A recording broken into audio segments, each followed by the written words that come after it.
안녕하세요. 오늘도 사연살롱을 찾아주셔서 감사합니다. 사연살롱 이야기들을 들으면 다 내 이야기 같아요. 삶의 희노애락이 단어가 있잖아요. 그래서 이곳에 제가 겪은 인생 이야기를 풀어내면 수십 년 동안 품어왔던 제 가슴의 한을 조금이나마 덜어낼 수 있을 것 같아 용기 내 사연 보내봅니다. 요즘은 이혼이 참 흔하고 재혼도 많이들 하죠. 그런 TV 프로그램들도 많고요. 나쁘지 않은 현상이라고 봐요. 안 그래도 오지랖 넓은 우리나라에서 남 눈치 안 보고 자기 삶의 만족을 찾아가는 게 참 좋잖아요. 하지만 재혼 고려할 때 가장 걸리는 부분이 있죠. 바로 아이들이죠. 아이들 때문에 재혼은 생각하고 또 생각해서 정말 신중히 결정해야 하는 것 같아요. 재혼할 사람이 내 아이를 정말 친자식처럼 잘 보듬어 줄 수 있는 사람인지 눈 크게 뜨고 살펴봐야죠.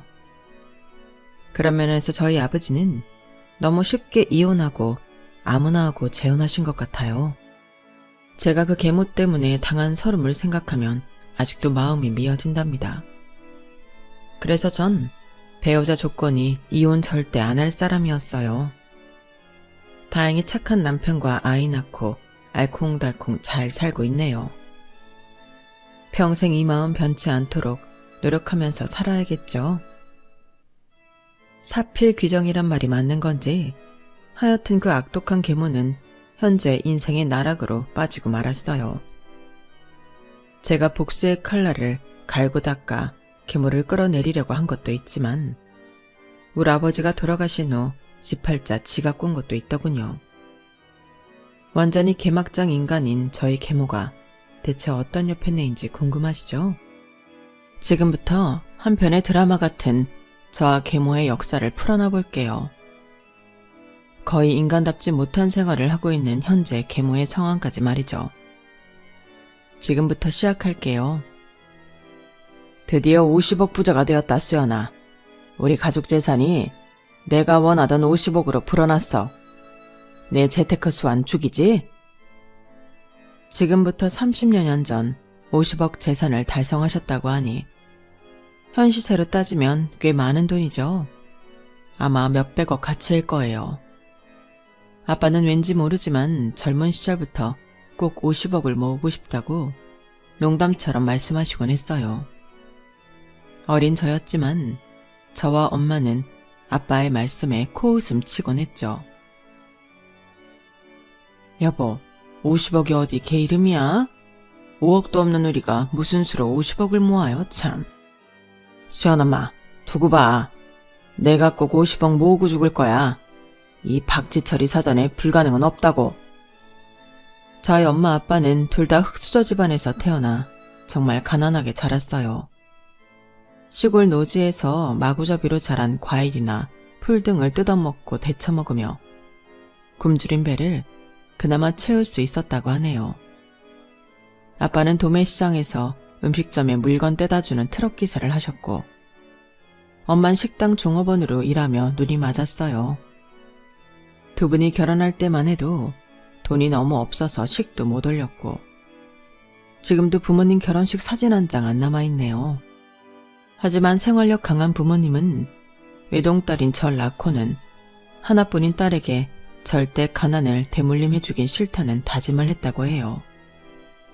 절 할머니께 맡기고는 두 분이 합심하여 대출을 많이 끌어와 식당을 차렸고 그게 대박이 나버린 거죠. 아직도 우리 식당에서 밥 먹으려는 사람 줄이 끝도 없이 길었던 기억이 생생해요. 한정식집이었는데 돈가스나 짜장면을 좋아하던 저는 왜 우리 엄마 아빠 가게가 인기가 많은지 당최 이해가 안 갔죠. 그때만 해도 카드보다 현금을 더 많이 쓰던 때라 마감하고 집에 들어오실 땐 현금이 가득 찬 상자를 두세 박스씩 들고 들어오셨어요. 한마디로 현금을 쓸어 모았던 거죠. 부동산에도 밝았던 아빠는 식당 종업원들을 많이 고용하자 운영을 거의 엄마에게 맡기고 서울 요지에 건물을 사고 파는 일을 몇 번 하시더니 몇 년 만에 50억을 뚝딱 만들어 오신 거였어요. 재테크의 귀재였죠.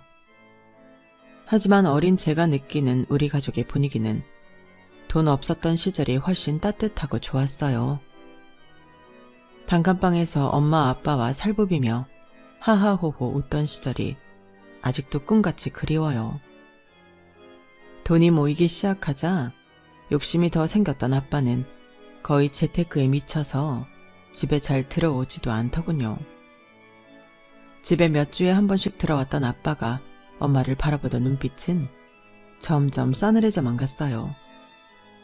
두 분 사이가 안 좋아지시는 게 어린 저에게까지 느껴지더군요. 맨날 싸우기 일쑤였죠. 아니 수연 아빠, 지금 몇 주 만에 들어오는 거야. 맨날 서울 부동산 보러 다닌다는 핑계로 집엔 들어오지도 않네. 여기가 제주도야? 미국이야? 서울에서 고작 2시간 거리 경기도인데 이렇게까지 외박하는 이유가 뭐야? 당신 돈 불리는데 미쳤어? 나랑 수연이는 눈에 보이지도 않아 이제? 식당에서 버는 돈 미천 삼아 부동산 투자하면서 식당은 완전히 나한테 맡겨두고 나 몰라라야? 나도 식당에 24시간 종속된 삶이 아주 지긋지긋하다고. 내가 5억도 안 되는 돈을 50억으로 불렸는데 수고했다는 말을 못할 망정. 뭐? 지긋지긋하다고? 그래, 그럼 갈라서. 나도 더 이상 할매나 마찬가지인 당신이랑은 살기 싫어. 뭐? 이제 본색을 드러내는구만. 당신 내가 바보 천치인 줄 알아? 그동안 딴 년이랑 살림 차린 거 내가 모르고 있을 줄 알았지. 내가 흥신소 사람 붙여서 구린내 나는 당신 뒤 다 캐봤어. 무려 20살 어린 여자애랑 놀아나고 있더라. 당신 지금 제정신이야? 나 그 얘기 듣고 쓰러질 뻔했다고. 야, 이 미친 옆에 내가 이제 미행까지 해? 참네. 그래, 서울 가니까 이쁘고 쭉쭉 빵빵한 애들 열렸더라. 내가 강남 건물주라고 하니 줄줄 따르던데. 내가 40대 후반으로 안 보인대.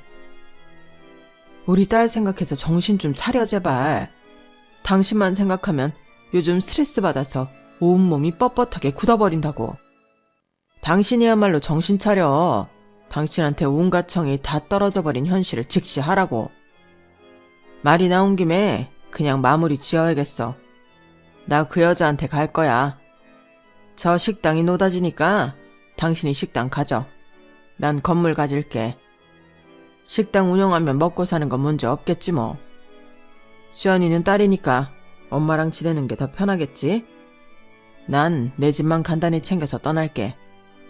다른 건 변호사 통해서 마무리 짓자고. 뭐? 당장 떠나겠다고? 변호사? 지금 나와 딸내미 버리고 진짜 이혼하겠다는 거야? 야, 이 미친놈아. 정신 차려. 공포의 눈으로 엄마 아빠 싸우는 장면을 보고 있었는데 갑자기 엄마가 심장을 부여잡고 쓰러지셨어요. 짐 챙기러 가려던 아빠는 심폐소생술도 해보고 허둥지둥대며 엄마를 살리기 위해 갖은 애를 다 쓰셨죠. 하지만 119에 실려간 엄마는 이미 사망하셨다는 판정을 받았고 그게 엄마의 마지막 모습, 음성일 줄은 꿈에도 몰랐어요. 장례식이 끝난 후 아빠는 선언했던 대로 그 20살 어리다는 여자를 집으로 데리고 오셨고 엄마의 사망신고와 함께 그 여자와 혼인신고를 이미 마쳤더군요. 모든 게 일사천리였죠. 전 엄마를 너무 허망하게 잃은 충격으로 실어증이 와서 말을 제대로 못하는 지경에 이르렀어요. 초등학생이던 제가 갑자기 말을 잘 못하게 된 거란 계모의 대답이 아직도 생생하네요. 너 초등학생이 말도 제대로 못하니? 어쩜 그래? 신기하다. 아, 해봐. 혀가 잘못된 거 아니야? 뭐, 난 오히려 편하네. 피도 안 섞인 남의 새끼를 보려니 배알이 꼴렸는데 앞으로 파출부 아줌마 쓸 거니까 그 아줌마랑만 손짓 발짓으로 소통해. 말도 못하는 게 나한테 뭐뭐 해달라 귀찮게 요구하지 말고. 알았지? 파출부 아줌마와 병원을 다니며 실어증을 열심히 치료한 결과 차차 나아지긴 했어요. 그런데 그 과정에서 전혀 도움을 안 준 계모와 아빠가 참 밉더군요. 우리 엄마가 너무 보고 싶었어요. 그렇게 문전성시를 이루던 식당은 주인이었던 엄마가 돌아가시고 계모한테 맡겨지자 제대로 운영될 턱이 없었죠. 점점 손님이 줄더니 딱 6개월 만에 폐업 수순을 밟게 되었어요. 잘 됐네. 안 그래도 임신을 해서 가게 카운터 보는 것도 힘들었는데 이젠 집에서 내 아기나 키워야겠다. 그렇게 그 여자는 우리 집에 들어온 3년 동안 아기를 셋이나 낳았어요. 아들 1명에 아들 쌍둥이 2를 더 낳더군요. 50이 된 아빠는 아들들을 보며 좋아 죽더이다. 아유, 우리 색시 수고 많았어. 아기들이 아주 날 쏙 빼닮았구만. 연년생으로 아들을 3씩이나 낳다니. 강남 건물주니까 아이들을 이렇게 많이 낳을 수 있는 거지 뭐. 내가 보기엔 우리 아빠와 하나도 안 닮은 그 아기들을 보는 제 기분은 너무 이상했어요. 이미 그 집안에서 전 없는 존재나 다름없었죠. 집안의 모든 관심은 연달아 태어난 배다른 동생들로 향했어요.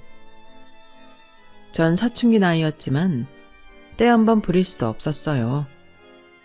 누구 하나 제 말을 들어주는 사람조차 없었기 때문이죠. 실어증은 완치됐으나 실어증일 때보다 더 말을 안 하고 사는 삶이 계속되었어요. 계모는 제 생활을 전혀 챙겨주지 않았죠. 아직 초등학생이었음에도 불구하고 말이죠. 제가 유일하게 전화통화하며 마음을 털어놓을 수 있는 사람은 고모뿐이었어요. 고모는 한때 우리 식당에서 함께 일하다가 시집 가셨는데 자궁에 문제가 있어 아이를 못 낳게 되자 시댁에서 쫓겨나듯 이혼당하고 혼자 살고 계셨어요. 고모, 나 엄마가 너무너무 보고 싶어요. 대체 엄마는 어떻게 하면 내 꿈에 한번 나올까요? 아빠는 계모랑 아기들한테만 푹 빠져지네요. 나한테 관심 가져주는 사람은 세상에 아무도 없다고요. 수연아, 네 아빠가 내 오빠지만 참 야속하구나. 네 엄마가 살아생전에 네 아빠 때문에 얼마나 속을 끓였니. 조금만 참고 살다가 20살 되면 독립하렴. 서울로 대학 가서 열심히 공부하고 일해서 꼭 성공해. 여자도 실력이 있어야 한다. 가끔 하는 고모와 전화통화에 살아갈 힘을 얻곤 했죠. 그렇게 열심히 살아가려던 제게 하늘은 또 한 번 시련을 주더군요. 계모한테서 전화 한 통을 받았어요. 야, 박수연, 너 저녁인데 어딜 그렇게 싸돌아다니는 거야, 조그만 게. 네 아빠 죽었다. 얼른 병원으로 택시 타고 와. 뭐?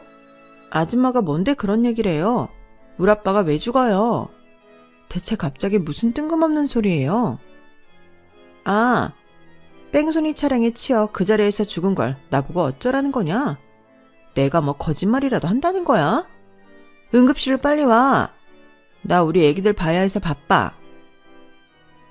아빠가 뺑소니 교통사고로 그 자리에서 돌아가신 거였어요.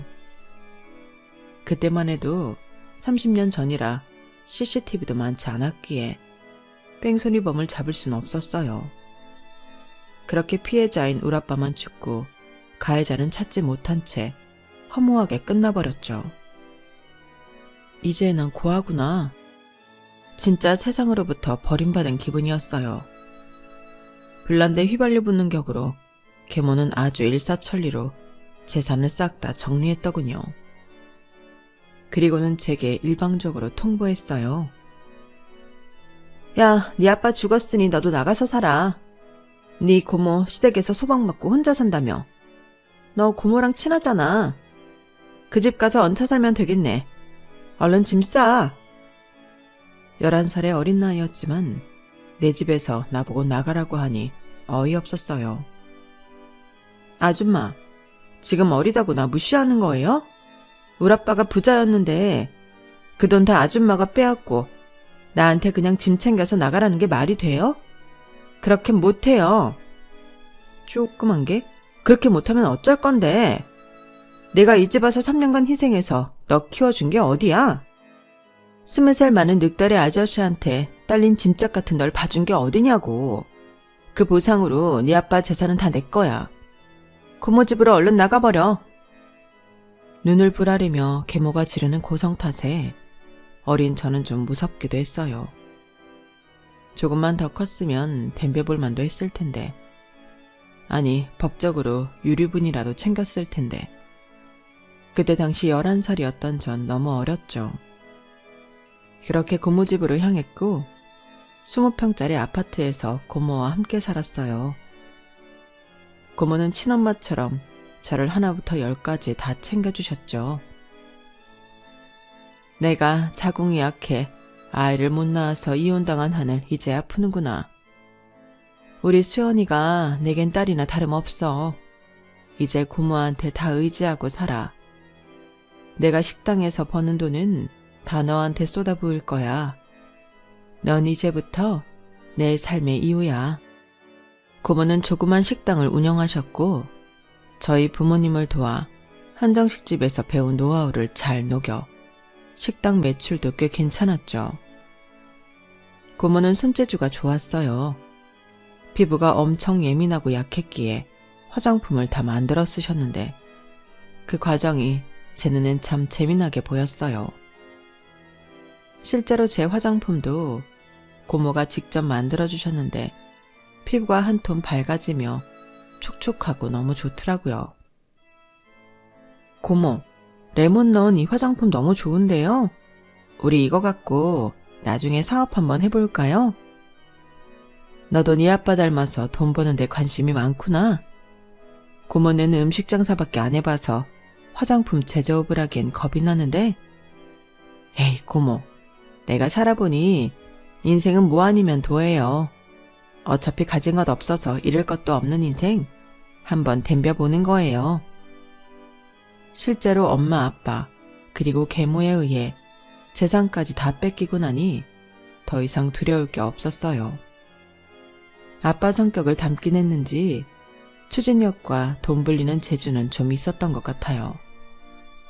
20살 대학교 1학년이던 저는 그 길로 화장품 창업에 대해 이리저리 알아봤고 바로 추진했어요. 그때만 해도 유튜브나 인스타그램이 활성화되지 않았던 시절이었기에 홍보는 블로그 등을 통해서 할 수밖에 없었죠.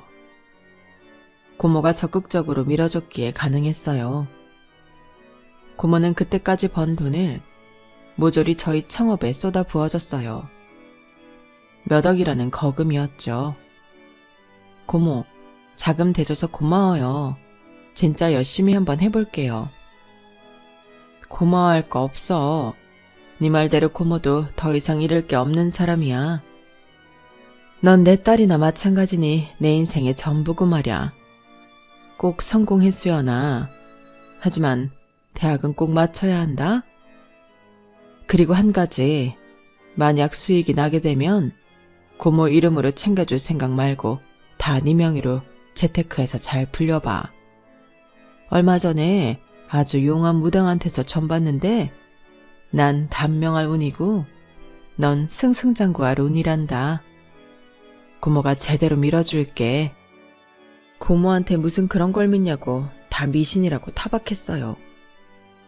고모까지 돌아가시면 난 도저히 살아갈 힘이 없을 것만 같았거든요. 그런데 그 용하다는 무당의 말이 현실로 벌어지고 말았죠.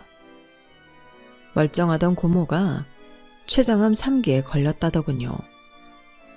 고모로부터 그 말만 듣고도 너무 무서워 사지가 떨렸어요. 고모, 대체 그게 무슨 말이에요? 왜 이제 50살 먹은 고모가 몹쓸 암에 걸려요? 병원에서 지금까지 건강검진하면서도 그런 말 없었잖아요. 그놈의 돌팔이 의사들 싹 다 고소해버려요. 왜 우리 고모가 죽는다는 거예요? 그럼 난 어떻게 살라고요? 수연아, 고모가 살아보니 내 힘으로 어찌할 수 없는 건 그냥 받아들여야 하는 게 순리더라. 그 무당이 진짜 용했나봐. 단명한다더니 정말 그대로 마치네. 췌장암은 1, 2기 아니면 거의 사망 확률이 높은가 봐. 원래 몸도 약한 내가 어찌 암을 이기겠니? 다른 건 고모도 다 받아들이겠는데 우리 수연이가 어찌 혼자서 살아갈지 너무 걱정이네. 그 개모년한테서 네 아빠 재산 조금이라도 뺏어올 걸 그랬다. 나중에 그 계모 만나거든 꼭 안갚음 단단히 해줘라. 고모가 자성에 가서 그 계모 앞길을 다 망쳐놓을게. 너도 꼭 복수해. 다 알겠으니 고모 제발 죽지만 말아줘요. 하지만 고모는 진단받은 지 딱 1년 만에 돌아가시고 말았어요. 세상에 가족이 우리 둘뿐이었는데 장례식엔 거의 사람들이 오지 않았죠. 참으로 쓸쓸하고 허망한 장례식이었어요. 그렇게 고모를 떠나보내며 고모가 유언처럼 남긴 말을 계속 되뇌었어요. 그 계모한테 복수해줘야지 꼭. 어쩌면 그 계모가 우리 엄마 아빠를 다 죽이고 행복했던 우리 가정을 파탄낸 건지도 몰라. 모든 건 다 그 계모 탓이야. 반드시 되갚아줄 거야. 다짐하고 또 다짐했죠. 그러기 위해선 일단 제가 힘을 키워야 했어요. 자본주의 사회에서 힘은 곧 돈이었죠. 아직 대학생이긴 했지만 갓 창업한 화장품 사업을 성공시키기 위해 미친 듯이 매달렸어요. 고모로부터 물려받은 조그만 집을 거의 실험실화해서 몇 병이고 만들고 또 만들기를 반복했어요. 자금을 투입해 변호사로부터 자문을 얻어 법인을 설립하고 직원도 한두 명 뽑았죠. 20대 중반의 대표님, 사장님 소리를 들으면서 하루에 잠 4시간씩 자가며 발로 뛰어다녔어요. 말로만 대표이고 바지사장이 아니라 진짜 내 회사를 대표하는 얼굴이 되고 싶었거든요. 화장품을 깨끗하고 안전하게 생산할 수 있는 라인을 갖춘 공장 한 켠을 임대했고 스스로 영업을 하며 조금씩 발을 넓혀갔죠. PPT를 제작해서 중소 중견기업들에 저희 제품을 홍보했어요. 2-3시간씩 열변을 토하며 직접 발표하기를 수십 번 했죠. 그날도 대기업에 직접 화장품을 공급하는 중견기업과 미팅을 하는 날이었어요. 중견기업 대표가 저의 브리핑을 다 듣더니 깜짝 놀랄 만한 제안을 하더군요. 인상 깊네요. 연약한 피부를 가졌던 고모님 얘기까지 제품 홍보가 아니라 한편의 영화를 보는 것 같았어요. 전부터 미팅 잡고 싶었는데 이제야 뵙네요. 전 이 회사 대표 서민수입니다. 그 전부터 제품을 사용해보기도 했고 안전성 테스트를 치밀하게 진행했다는 사실도 알고 있습니다. 우린 대기업에 직접 공급하는 1차 벤더예요. 우리랑 같이 일해보지 않으실래요? 지금 생산하는 환경보다 훨씬 나은 라인을 제공해드릴 수 있으니 와서 화장품을 마음껏 만들어보세요. 우선 기초부터 시작해서 반응이 좋으면 색조까지 진행해볼게요. 기초는 대기업 브랜드 붙여서 나갈 테지만 색조나 클렌징 제품들은 요즘 중소 브랜드도 마케팅만 잘하면 굉장히 핫합니다. 중국을 비롯한 동남아권에서도 K-뷰티에 미쳐 있거든요. 박수연 사장님이라면 믿음이 갑니다. 꿈인가 생시인가 싶었어요. 대기업 1차 벤더면 엄청나게 큰 회사인데 그 회사 대표님이 직접 우리 회사에 와서 꿈을 펼쳐보라니 지난 몇 년간 고생한 보람이 이제서야 오나 싶었죠. 전 그 대표라는 사람한테 90도로 인사하며 감사하단 말을 골백 번은 한 것 같아요. 제가 창업한 조그만 회사는 대기업 1차 벤더에 흡수되었고 그 후로 저의 열정과 큰 회사의 자본이 만나 일은 일사천리로 진행되었어요. 계모에 대한 복수는 일단 뒤로 한 채 그땐 돈에 미쳐 있었던 것 같아요. 그렇게 화장품에 미쳐서 산지 한 5년쯤 되자 제겐 무려 20억이라는 돈이 모여 있더군요. 딱 두 가지의 모순적인 감정이 들었어요. 엄청난 돈이 모였구나라는 생각과 동시에 복수를 하기엔 아직 부족하다란 감정이었죠. 더 달려야겠다. 제 자신에게 채찍질했어요. 그러던 어느 날 지난 5년간 저에게 물심양면 지원해준 든든한 파트너이자 1차 벤더 대표님이 저녁 한 끼 하자고 하더군요. 업무 회의인 줄 알고 살짝 긴장한 채 자리에 나갔죠. 다른 직원분들은 좀 늦게 오나 봐요. 비서님도 안 보이시네요. 오늘은 수연 씨와 단둘이 식사하고 싶었어요. 그래도 되죠? 지난 5년간 묵묵히 바라만 봐왔는데 이젠 좀 표현하고 싶어서요. 전 속으로 별별 생각이 다 들더군요. 이제 좀 성공할 만하니까 날 회사에서 내치려는 건가? 나 잘리는 거야? 대체 뭘 표현한다는 거지? 그때부터 떨리기 시작하더군요. 아, 제가 업무하는 데 있어 뭐 부족한 게 보이셨나요? 가감 없이 말씀해 주셔도 됩니다. 고치겠습니다. 맞아요. 고쳐주세요. 절 대하는 태도를 완전히 바꿔주셨으면 좋겠어요. 아주 솔직하고 담백하게 말할게요. 난 수연 씨보다 10살 많은 40대 노땅이고 한번 이혼한 경력이 있는 돌싱인 거 아시죠? 아, 참고로 아이는 없어요. 20대에 결혼했었고 이혼까지 했으니 벌써 근 20년이 다 돼가네요. 한참 외로울 찰나에 수연 씨가 눈에 띄었어요. 처음 볼 때부터 내 여자라고 생각했어요. 수연 씨가 절 상사로서 매우 어렵게 대하는 건 알고 있지만 이젠 좀 만만하게 봐주면 안 될까요? 남자로서 말이죠. 우리 지난 5년간 밤낮으로 일하면서 서로 성격 파악은 끝났잖아요. 어때요, 저? 이젠 날 남자로 받아들여줄 수 있을까요? 전 너무 놀라서 아무 말도 할 수 없었어요. 대표님이 그런 마음을 품고 계실 줄은 꿈에도 몰랐거든요. 그때부터 다른 의미로 가슴이 터질 듯이 쿵쾅대더군요. 잠깐의 정적 후 그냥 아무 말 없이 서로 쳐다보며 웃었어요. 그리고 테이블 위로 서로 손을 잡았죠. 그게 우리 커플의 시작이었네요. 5년을 함께 일하며 괜찮은 인격의 대표님이라는 건 알고 있었지만 사적인 대화는 안 했기에 당연히 결혼한 유부남인 줄 알았고 이성적인 느낌은 전혀 갖지 않았는데 참 뜬금없는 고백이었어요. 마음속으론 내심 기쁘기도 했고요. 진짜 진국인 남자였거든요. 우리가 커플이 되고 제가 처음 들었던 생각이 뭔 줄 아세요? 이 사람은 죽지 않겠지? 내 곁을 떠나지 않겠지 였어요. 지금껏 내 가족들이 다 죽어서 떠나버렸으니 내겐 헤어짐과 이별이 트라우마로 남아있었거든요.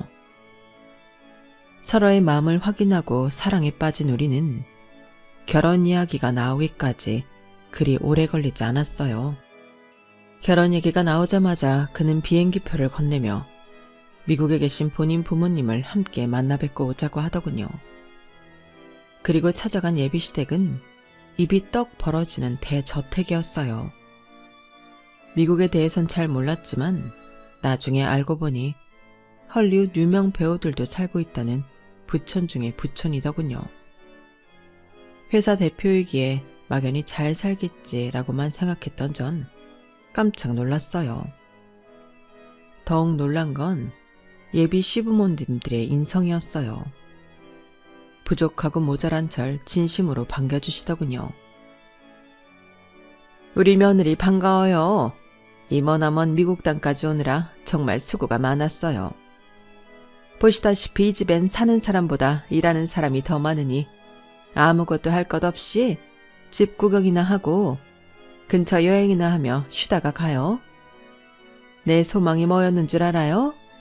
며느리 물 한 방울 튀지 않고 살 수 있도록 해주는 거였어요.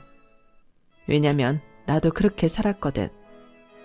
한번 이혼하고 일만 하며 혼자 적적하게 살고 있던 우리 아들내미 구제해줘서 정말 고마워요.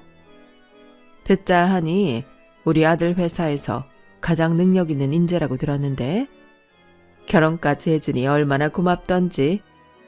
하하호호 즐겁게 말씀하시는 시부모님들을 앞에 두고 전 갑자기 눈물이 터져버렸어요. 어른들의 따스함을 너무너무 오랜만에 느껴봤거든요. 먼저 간 울 엄마와 고모가 미친 듯이 보고 싶더군요. 제가 눈이 퉁퉁 붓도록 엉엉 울자 잠시 의아해하던 시모는 이내 곧 절 붙잡고 함께 울어주셨어요. 그렇게 한참을 울고는 시부모를 친부모처럼 여기며 지금껏 자주 연락하고 사이좋게 지내고 있답니다. 부모복은 없던 저희지만 제 사주에 시부모와 남편복은 있었나 봅니다. 담백한 성격의 남친과 전 혼인신고만 한 채 직원들과 저녁 식사를 하며 결혼식을 대신했어요. 화려한 호텔 결혼식 따윈 우리와 어울리지 않았죠. 그렇게 유부녀로서 다시 일상이 시작되고 나의 능력과 소박한 재력에 금수저인 남편의 재력이 더해지자 계모에게 복수하고 싶다는 생각이 다시금 들더군요.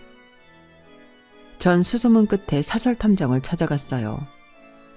예전엔 흥신소였지만 요즘엔 자격증을 소지한 사설탐정들이 요청한 일들을 끝내주게 잘 처리한다더군요. 전 웃돈을 줘가면서까지 아주 구체적으로 요구했어요. 내 아버지 돈을 다 뺏어간 채 어린 나를 버린 계모를 꼭 찾아주시고 현재 가족 상황이며 재정 상황이 어떻게 되는지 낱낱이 알아와 주세요. 뭐든요. 한 달 뒤 사설탐정들이 캐낸 정보들을 가지고 계모가 현 남편과 공동 명의로 갖고 있다던 건물로 무작정 찾아갔어요. 그리고는 근처 부동산을 들어갔죠. 웬 뚱땡이 할배 둘이 희희낙낙대며 낮술을 하며 장기를 두고 있더이다. 저 1층에 햄버거집 있는 건물 제가 사고 싶은데요. 중개해 주실 수 있을까요? 공인중개사가 아닌 그냥 손님으로 보이던 대머리 뚱땡이 할배가 나를 빤히 쳐다보며 한마디 하더군요. 저거?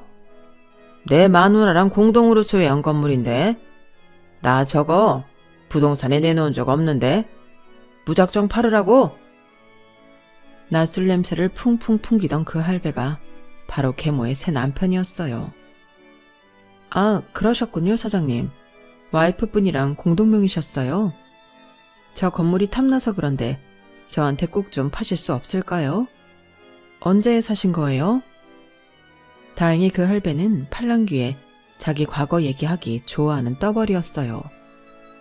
건물을 사게 된 경위와 그 계모에 대해 좀 더 알고 싶어서 살살 구슬리니 줄줄이 다 말하더군요. 남한테 발설해선 안 될 TMI까지 말이죠. 그 할배의 말에 너무 놀랐어요.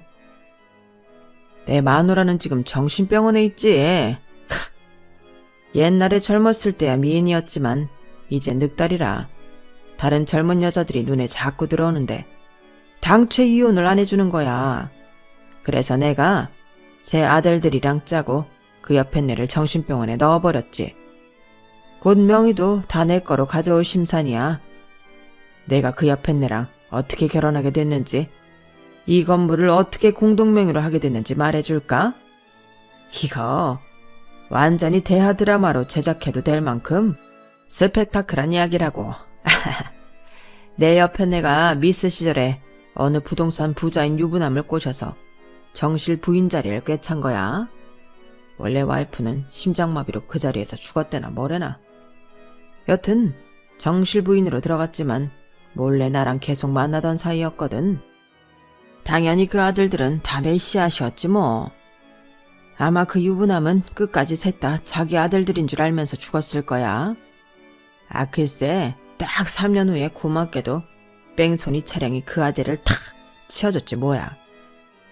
우리 마누라가 원래 있던 딸내미 목까지 재산을 다 뺏어오고 귀찮던 딸을 내쫓아버렸다지 뭐야. 난 손 안 대고 코 풀었지 뭐.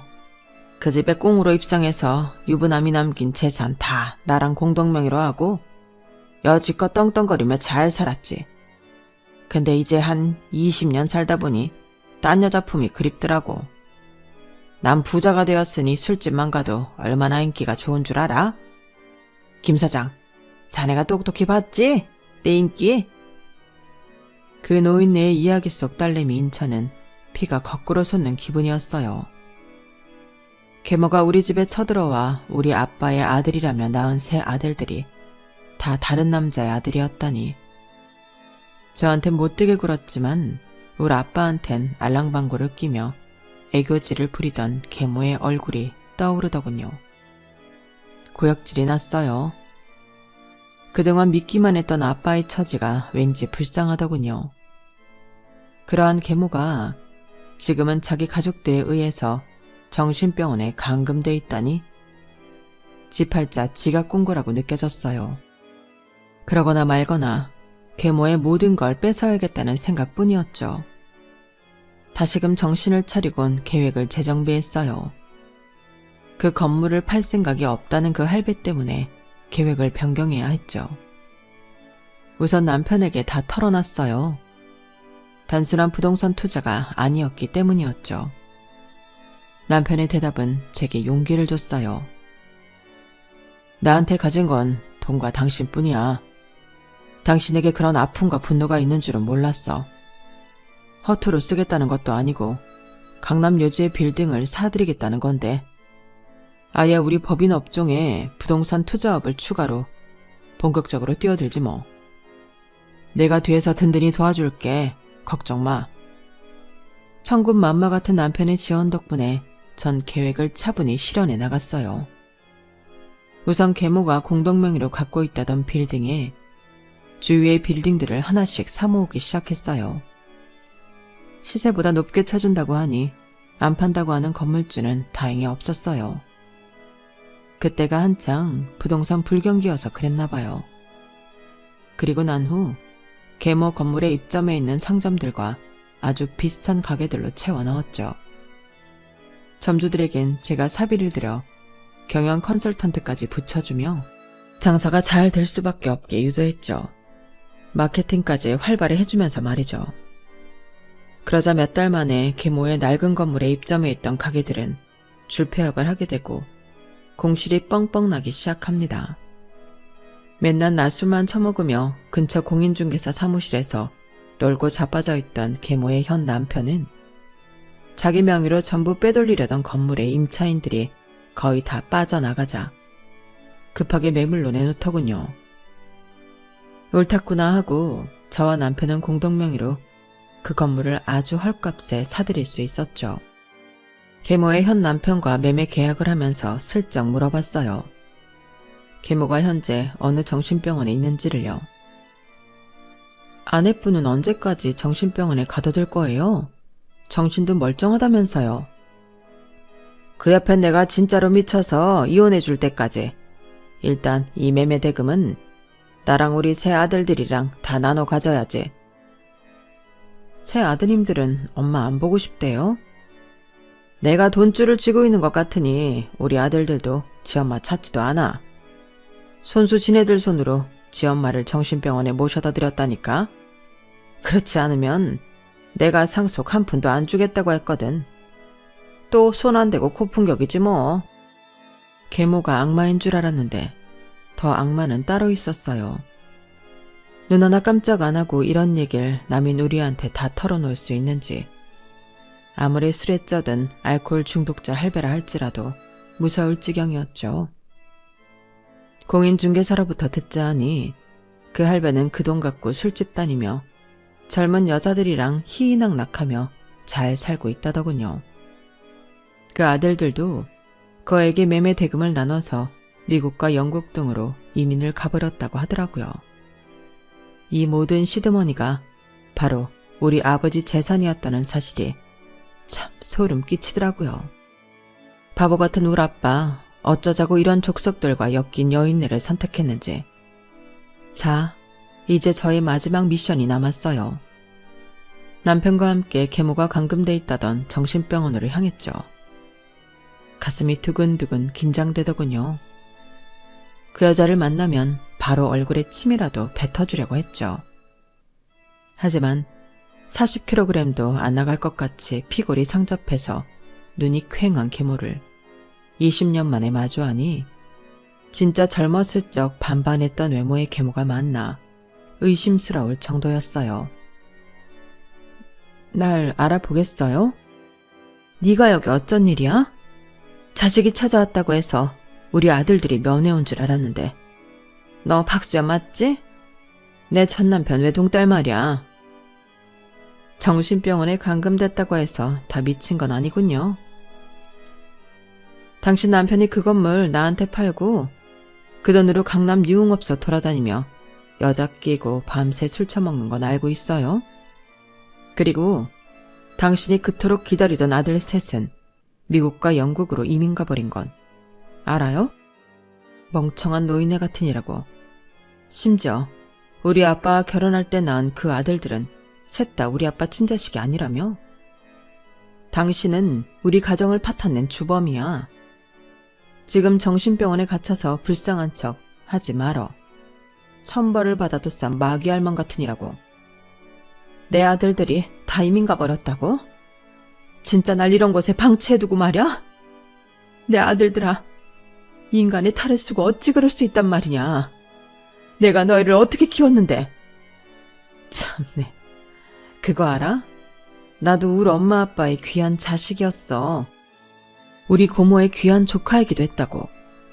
젊은 시절 그 반반한 쌍판떼기로 우리 아빠를 유혹해서 가정을 파탄낸 미친년아. 죽는 날까지 정신병원에 갇혀서 진짜 미쳐버려라. 기어코 침을 뱉고 나왔네요. 그 여자에게 사자우를 내뱉으니 옛날 생각에 제 인생이 너무 불쌍하게 느껴졌거든요. 계모는 악독하게 굴었던 죄를 이제야 받고 있는 듯 했어요. 계모가 정신병원에서 진짜로 미치든지 제정신으로 죽을 때까지 갇혀있든지 내알 바 아니었죠. 다리에 힘이 빠졌지만 남편과 함께 차까지 기어들어가서는 엉엉 울었네요. 그렇게라도 풀어내지 않으면 진짜 저까지 미쳐버릴 것 같았거든요. 20년 동안 쌓아온 내 한을 조금이나마 푼 느낌이었어요. 그 과정에서 남편의 도움이 컸죠. 그 후로는 다시 일상으로 돌아왔어요. 그리고 몇 개월 후 기적처럼 아기 천사가 찾아오더군요. 현재 만삭의 몸으로 글을 쓰고 있네요. 제 자식에게 꼭 해줘야겠다는 다짐을 한 건 바로 든든하고 행복한 가족을 만들어주고 싶다는 거예요. 어릴 적 제가 갖지 못했던 가족의 따뜻함, 든든함을 꼭 느끼게 해주고 싶네요. 이런 말이 있잖아요. 하늘은 모든 사람에게 신을 내릴 수 없으니 엄마라는 존재를 두게 했다고요. 엄마는 자식에게 신이자 우주이죠. 돈보다 가족의 사랑을 물려주고 싶은 요즘이네요. 긴 글 읽어주셔서 감사합니다. 지금까지의 제 인생을 여러분께 솔직하게 털어놓으니 속이 다 후련하네요. 이 글을 함께 해주신 여러분들은 저 같은 불행한 경험들은 안 겪으셨으면 좋겠어요. 평범한 인생이 최고잖아요. 일상이 행복하시고 건강하세요. 여러분, 사연 댓글에 응원과 현명한 조언 부탁드려요. 좋아요와 구독은 저에게 큰 힘이 됩니다. 오늘도 좋은 일 가득하세요.